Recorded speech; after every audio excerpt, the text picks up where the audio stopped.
Hindi ka pa nga nakakatulog ng maayos, naiihi ka na agad. Tapos pagkatapos mong bumalik sa kama, maya-maya lang, naiihi ka ulit. Paulit-ulit, gabi-gabi, 3 beses, 4, 5. Minsan parang orasan ng katawan mo, 2:00, 3:00, 4:00. Laging sabay-sabay ang paggising. At kapag ganito palagi, hindi lang puyat ang problema. Unti-unting nawawala ang lakas, ginigising mo rin ang kasama mo sa kwarto. At minsan, may takot pa na baka madulas ka habang papunta sa banyo sa dilim. Kaya tanungin natin, normal ba talaga ito? O may ginagawa ka lang na hindi mo alam na siya palang nagpapagising sa iyo gabi-gabi? Maraming senior sa Pilipinas ang may parehong karanasan. Ang iba tanggap na lang na parte ito ng pagtanda. Pero sa katotohanan, maraming paraan para mabawasan o tuluyang maiwasan ang madalas na paghihi sa gabi. At hindi ito laging tungkol sa gamot. Minsan, isang simpleng ritual lang bago matulog ang kailangan. At oo, may mga senior na ginawa lang ang simpleng hakbang na yon at nakatulog ng buo ang gabi. Kaya sa video na ito, tatalakayin natin ang mga dapat mong gawin bago matulog para hindi ka na nagigising ng paulit-ulit sa gitna ng gabi. Hindi ito tungkol sa mga bawal, hindi ito listahan ng mga dapat mong iwasan. Ito ay mga aktwal na gawain, mga maliliit pero makapangyarihang hakbang na makakatulong sa iyong katawan para makatulog ng mahimbing at magising na may lakas sa umaga. At habang pinapanood mo ito, gusto kong tanungin ka sa simula pa lang. Naranasan mo na ba ito? Yung akala mong mahimbing na ang tulog mo, bigla ka na lang magigising at parang may alarm clock sa loob ng pantog mo? Kung oo, hindi ka nag-iisa. Libo-libong seniors ang may ganitong karanasan. Pero kung gusto mong ipaalam na hindi ka nag-iisa sa laban na to, i-type mo sa comments. Oo, ako yan! Bawat comment ay simbolo ng pagtutulungan. Isang senyales na maraming kagaya mo na gusto ring magkaroon ng mas tahimik at mas malalim na tulog. Kaya bago tayo magpatuloy, gamitin natin ang comment section bilang paraan ng pagkakaisa ng mga tulad mong senior. Hindi para magreklamo, kundi para magsimulang magbago. Dahil ang solusyon minsan, hindi mo kailangang hanapin sa ospital. Minsan, nasa loob na ng bahay mo. Isang palanggana ng maligamgam na tubig, isang tahimik na paghinga, o isang tasa ng tsaa na hindi mo pa natutuklasan. Kung handa ka ng baguhin ang gabi mo, simulan natin ngayon. Dahil baka ang una nating tatalakayin, siya na palang pinakapayak pero pinaka-epektibong bagay na hindi mo pa nasusubukan. Isa, pagbabad ng paa na may lunas. Si Aling Presi, 72 taong gulang, ay dating nagtitinda ng gulay sa palengke. Sa dami ng taon na ginugol niya sa pagtayo at paglalakad araw-araw, nasanay na siya sa pananakit ng binti at paa. Pero ang hindi niya inaasahan ay ang mas matinding problema pagdating ng gabi. Ang madalas na paghihi tuwing natutulog. Sa una, inisip niyang normal lang ito. Wala naman siyang iniinom na kape sa gabi at hindi rin siya sobra kung uminom ng tubig bago matulog. Pero gabi-gabi, laging nauudlot ang tulog niya. Nagigising siya ng 2 beses, minsan 3, at bawat paggising, nararamdaman niyang mas mabigat ang katawan niya kinabukasan. Hanggang isang araw, binisita siya ng pamangkin niyang nurse at napansin nito ang pamamaga sa paa niya. "Tita, nai-elevate mo ba paa mo gabi-gabi?" tanong nito.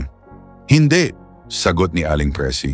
Kaya tinuruan siya ng pamangkin niya ng isang simpleng ritual, magbabad ng paa sa maligamgam na tubig bago matulog. At hindi lang basta pagbabad, dapat ay may kaunting asin at isang patak ng lavender oil kung meron.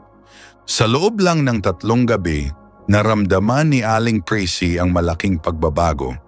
Mas madali siyang nakakatulog at higit sa lahat, minsan 1 beses na lang siya nagigising para umihi. "Parang yung mga paa ko nagpasalamat," sabi niya. Pero ano nga ba ang ginagawa ng pagbabad ng paa sa katawan? Ayon sa mga pag-aaral mula sa Journal of Advanced Nursing at Sleep Health, ang pagbabad ng paa sa maligamgam na tubig ay nakakatulong upang mapasigla ang sirkulasyon ng dugo at mapakalma ang mga ugat. Kapag mas mainit ang temperatura ng paa kaysa sa katawan, napapadaloy ang init papunta sa gitna ng katawan, isang natural na signal para sa utak na panahon na para matulog. Bukod pa rito, napapawi rin ang built-up tension sa lower extremities, lalo na sa mga seniors na buong araw nakaupo o nakatayo. Ito'y nagpapababa ng sympathetic nervous activity na isa sa mga dahilan kung bakit biglang nagigising ang katawan sa gitna ng gabi. Hindi lang yon. Ang vagus nerve na responsable sa rest and digest response ng katawan ay na-activate din sa pamamagitan ng mga ritual ng init sa katawan, kagaya ng pagbabad ng paa. Kaya hindi lang ito tungkol sa ihi, ito ay tungkol sa kabuuang kalidad ng tulog. Kaya kung ikaw ay kagaya ni Aling Presi na parang gabi-gabi ay may alarm clock sa pantog, bakit hindi mo subukang ibalik ang balanse sa pamamagitan ng simpleng palanggana ng maligamgam na tubig? Hindi mo kailangang gumastos ng malaki. Isang batyang plastic, kaunting asin at isang tahimik na espasyo bago matulog, iyon lang ang kailangan mo. Subukan mo ito ngayong gabi. Isawsaw ang mga paa sa loob ng 10 hanggang 15 minuto. Isara ang ilaw. Huwag gumamit ng cellphone habang ginagawa ito. Huminga ng malalim. Pakinggan mo ang tibok ng puso mo. Minsan ang katawan natin ay marunong magpahiwatig kung ano ang kailangan niya. Kailangan lang nating makinig. At kung naramdaman mong mas magaan ang tulog mo kinabukasan, tandaan mo, hindi ito tsamba. Ito'y siyensya at malasakit sa sarili na nagtagpo sa tamang paraan. 2, massaging, kayang patahimikin ang pantog. Maraming seniors ang nagtataka. Bakit kaya kahit hindi naman ako uminom ng madami sa gabi, naiihi pa rin ako ng paulit-ulit? Ang totoo, hindi lang dami ng inumin ang may epekto sa paghihi sa gabi. Isa pa sa mga hindi masyadong alam ng nakararami ay ang estado ng mga kalamnan sa paligid ng pantog. Kung sila ba ay masyadong tense, nakaipit o hindi makapag-relax. Ayon sa mga pag-aaral mula sa Mayo Clinic at International Urogynecology Journal, ang pantog ay sensitibong organ at katulad ng ibang bahagi ng katawan, ito rin ay nakakaranas ng tensyon o paminsang paninigas ng kalamnan na maaaring magdulot ng maling signal sa utak. Isang pakiramdam na parang naiihi ka na kahit hindi naman puno ang pantog. Sa madaling salita, minsan hindi laman ang problema, kundi ang pakiramdam. At dito pumapasok ang bisa ng isang simpleng teknika, ang massage massage bago matulog. Ano ito? Simple lang. Sa pamamagitan ng marahang paghaplos at paikot na masahe sa bandang ibaba ng pusod, mga 2 daliri sa ilalim nito, natutulungan ang pantog na mag-relax. Gamit ang dulo ng mga daliri, hindi ang palad, gumawa lamang ng maliliit na paikot na galaw sa loob ng 3 minuto. Huwag idiin. Layunin mo lang ay ibigay ang mensahe sa mga kalamnan. Oras na para magpahinga. Ang bahaging ito ay kilala bilang suprapubic area. Sa ilalim nito, nandoon ang pantog. Kapag marahan mong minamasahe ang bahaging ito, na-activate ang parasympathetic nervous system, ang bahagi ng ating sistema na responsable sa pagpapakalma, pagbagal ng tibok ng puso, at pagpapababa ng presyo ng katawan. Kasama na rin dito ang paghupa ng signal ng pantog. Ginagamit din ang technique na ito sa ilang hospital settings sa mga pasyenteng hirap umihi o yaong may urinary retention. Ngunit para sa mga seniors, lalo na sa mga madalas magising para umihi, ito ay isang natural na paraan upang pakalmahin ang pantog at makatulog ng tuloy-tuloy. Narinig mo na ba ang sabi-sabi na, "Naiihi ako kasi iniisip ko"? May katotohanan ito. Dahil ang signal ng pantog at utak ay may direktang koneksyon. Kapag lagi mong iniisip ang ihi O kapag sanay kang mag-CR kahit wala namang pakiramdam, natututo ang katawan mong magpadala ng maling signal. Ang Massane massage ay isa sa mga paraang makakatulong para itama muli ang pakiramdam na ito. Gamit lang ang kamay mo. Paano ito gawin? 1. Humiga sa kama na nakarelax ang katawan. 2. Hanapin ang gitna sa pagitan ng pusod at ng pubic bone. 3. Gamit ang dalawang daliri gawin ang paikot na galaw, malambot, marahan. 4. Iwasang masyadong idiin o kabigin ang balat. 5. Ulitin sa loob ng 2 hanggang 3 minuto habang dahan-dahang humihinga. Ang iba ginagawa ito habang may maligamgam na tuwalya sa ibabaw. Ang init ay dagdag kalma sa paligid ng pantog. Ang ilan naman sinasabayan ng malalim na paghinga para mas lalong marelax ang sistema. Kung nagigising ka gabi-gabi dahil sa pakiramdam ng ihi, kahit wala ka pang iniinom sa gabi, ito na siguro ang hindi mo pa nasusubukan. At kung gusto mong magising sa umaga na hindi mabigat ang ulo, hindi pagod ang katawan, at hindi sunod-sunod ang pagising sa gabi, baka ito na ang ritual na hinahanap mo. Hindi mo kailangan ng gamot para patahimikin ang pantog mo. Minsan, sariling kamay mo lang ang sapat. 3. Malalim na paghinga, tahimik na paraan para hindi magising. Si Mang Eladio ay 78 taong gulang, dating karpintero sa Bulacan. Simula nang tumigil siya sa trabaho, nag-iba ang takbo ng gabi niya. Mahaba na ang oras niya sa bahay, pero mas maikli ang tulog.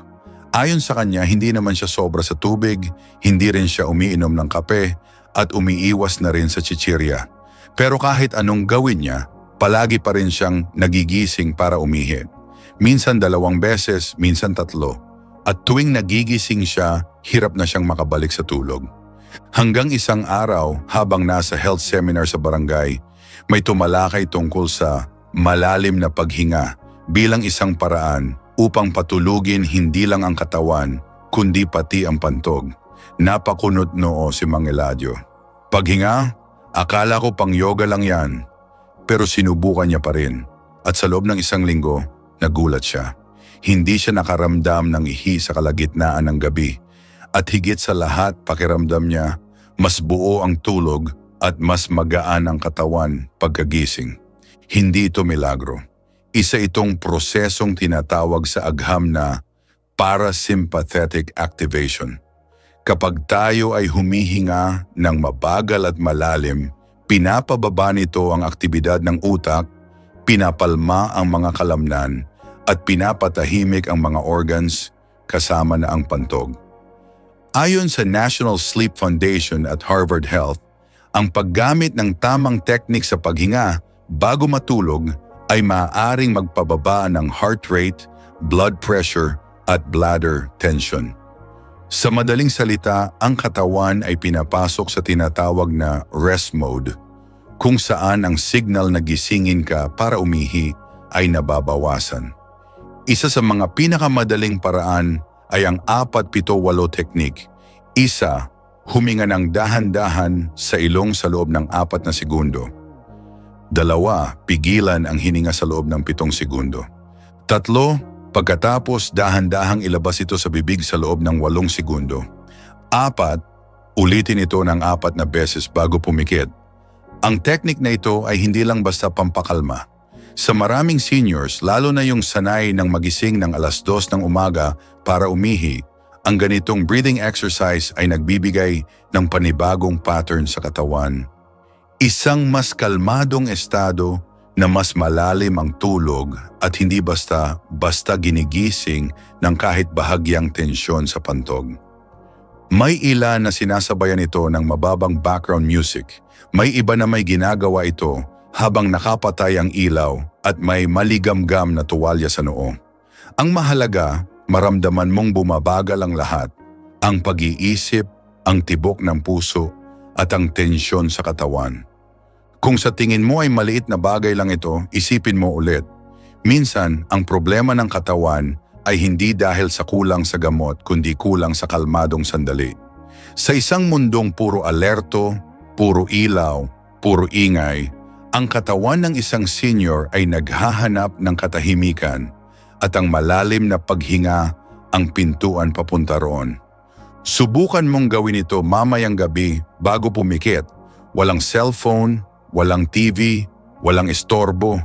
Ikaw lang at ang hininga mo. Baka matagal na ring hinihintay ng katawan mo ang ganitong klaseng pahinga. At baka bukas ng umaga, magising kang buo ang tulog, buo ang lakas at buo ang ngiti. 4, mainit na compress sa puson, tahimik pero epektibong solusyon.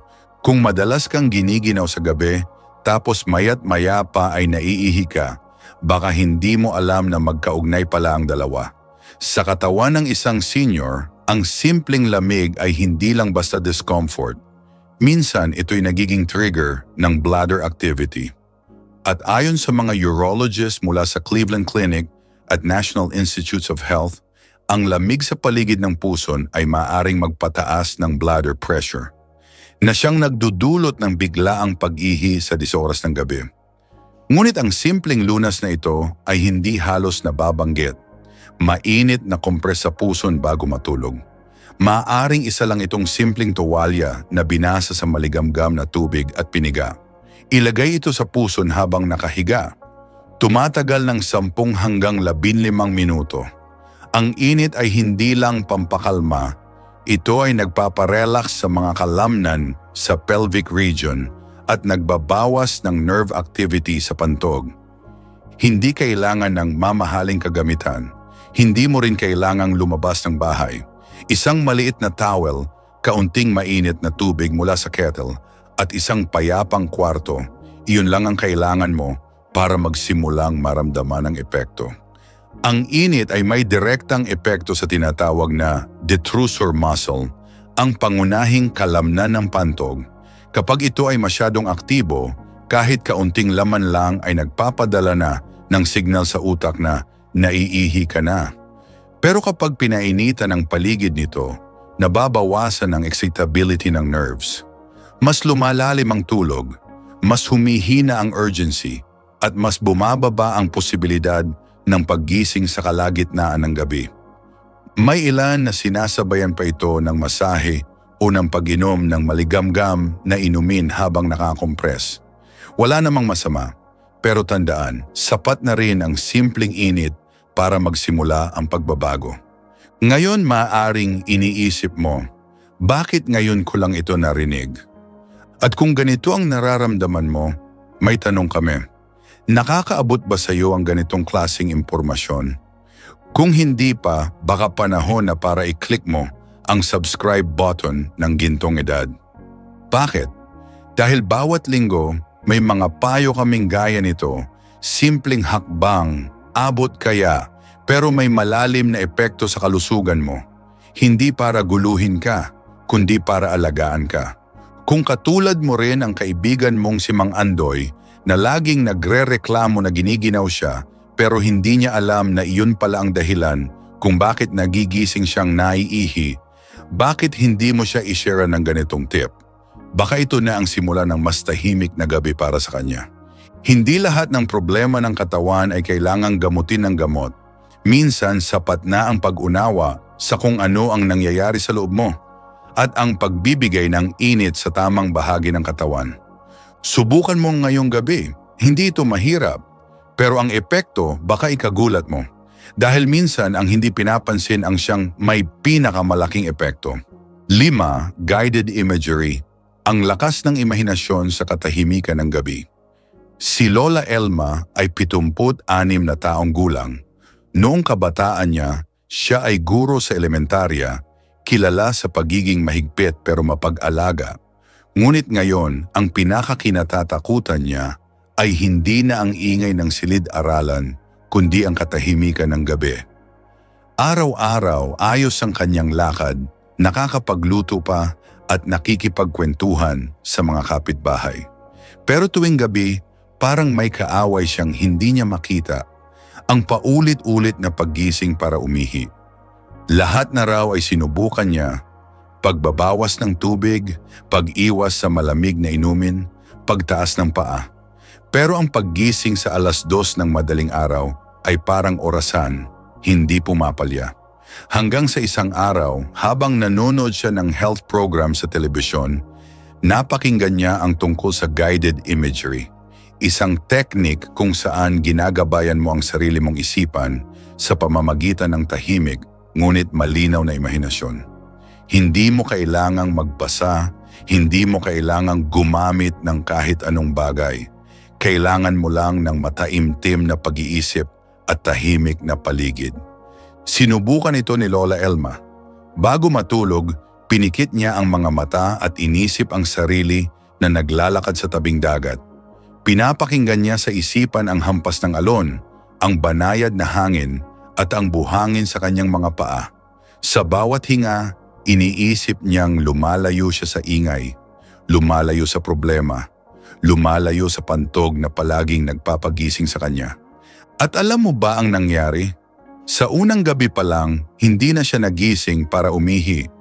Naramdaman niya ang tunay na tulog, yung hindi siya basta ginising ng kahit anong kilos ng katawan. At kinabukasan, ang bigat sa katawan niya ay parang nawala. Para bang ang dating gabi-gabing kalaban ay napalitan ng kapayapaan. Ano ang paliwanag dito? Ayon sa mga eksperto sa Journal of Psychosomatic Research, ang guided imagery ay isang mabisang paraan upang patahimikin ang central nervous system. Sa madaling salita, binababa nito ang alert level ng katawan, kabilang na ang pantog. Kapag kalmado ang utak, mas mahirap itong magbigay ng sobrang sensitibong signal tulad ng naiihi ka na. Lalo na kung ang laman ng pantog mo ay kaunti pa lamang. Ang guided imagery ay hindi mahirap gawin. Bago matulog, humiga sa kama, ipikit ang mata at piliin ang isang lugar na gusto mong puntahan sa isipan mo.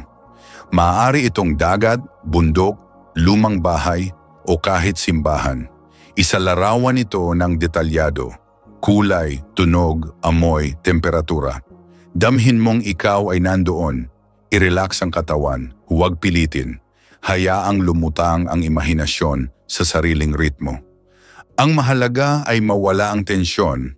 Kapag ang isipan ay nasa ligtas at mapayapang lugar, ang katawan ay sumusunod.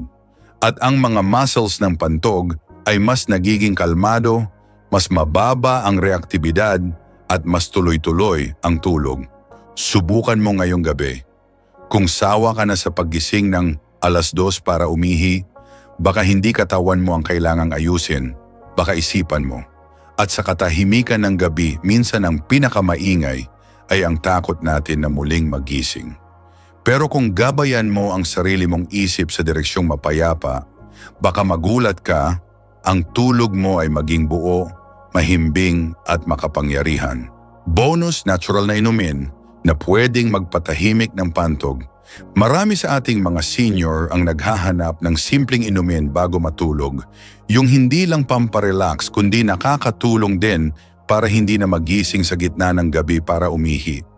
Pero ang tanong, meron bang natural na inumin na makakatulong dito? Ang sagot, oo, meron.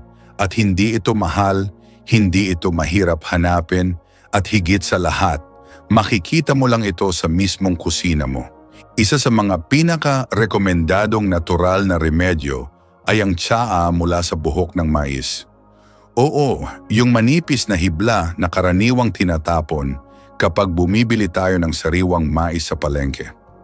Ayon sa mga pag-aaral sa Journal of Ethnopharmacology, ang corn silk ay may natural na diuretic at anti-inflammatory properties.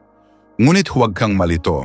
Ang diuretic effect nito ay hindi agad-agad kundi nagre-regulate sa buong araw upang sa gabi ay mas tahimik ang pantog. Paano ito inihahanda? Kumuha ng isang dakot ng sariwang corn silk, hugasan ito ng maigi at pakuluan sa 2 tasa ng tubig sa loob ng 10 minuto. Hayaang lumamig ng bahagya at inumin ito 1 oras bago matulog. Huwag lagyan ng asukal o kahit anong pampatamis. Simple lang, malinis, natural.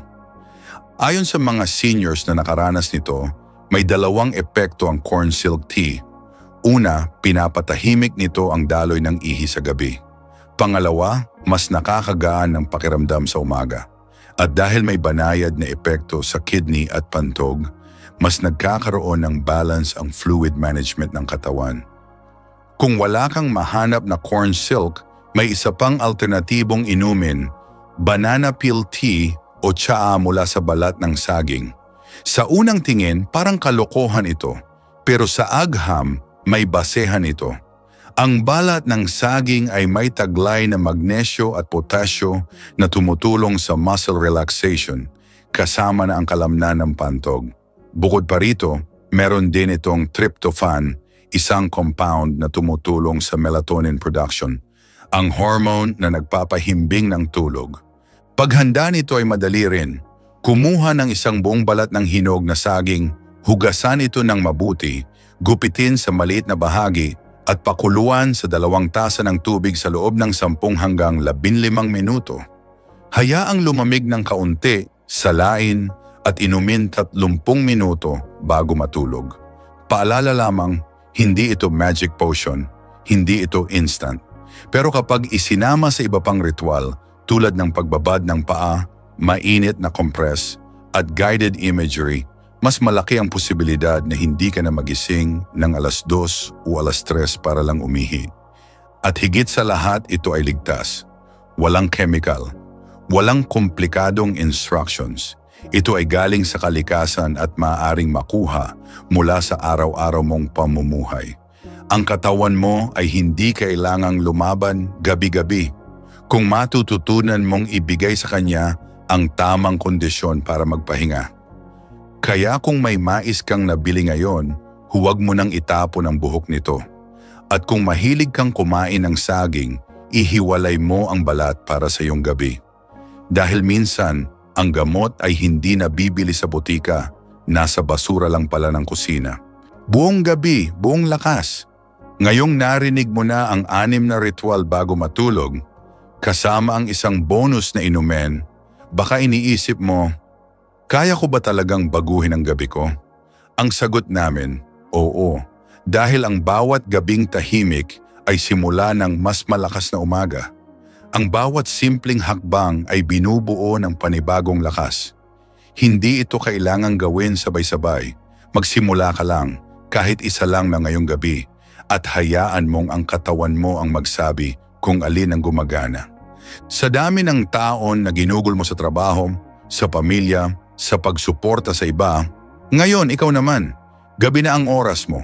Oras mo para magpahinga, hindi para maglakad papunta sa banyo o para mapuyat dahil sa paulit-ulit na paggising. Sa gintong edad, naniniwala kaming hindi mo kailangang tiisin ito. May paraan, may lunas. At minsan, nasa sarili mong kamay ang simula. Hindi mo kailangang maging eksperto. Hindi mo kailangang bumili ng mamahaling gamit. Ang kailangan mo lang ay ang desisyon. Subukan ko. Pagbabad ng paa, pagmasahe sa puson, o simpleng pag-imagine ng isang mapayapang lugar, lahat yan ay para lang sa iyo. Hindi dahil mahina ka, kundi dahil mahalaga ka. Deserving ka ng mahimbing na tulog, ng katawan na buo ang lakas paggising, ng isip na tahimik at kalmado. Kung naramdaman mong may natutunan ka sa video na ito, mag-comment ka ng "Salamat Gintong Edad". Iyan ang simpleng paraan para ipakitang hindi ka nag-iisa. At kung gusto mong patuloy kang makakuha ng ganitong klaseng kaalaman, yung may malasakit, may saysay, at para talaga sa nakatatanda, mag-subscribe ka na. Dahil bawat linggo, may bago kaming handog para sa iyo. At kung may kakilala kang kagaya mo, isang senior na gabigab ring napupuyat, i-share mo ang video na ito. Baka ito ang tulong na matagal na nilang hinihintay. Sa gintong edad, hindi ka namin iiwan. Sama-sama tayong lalakas, matututo, at pagtanda ay hindi magiging hadlang, kundi patunay ng tapang, dunong at pagmamahal sa sarili.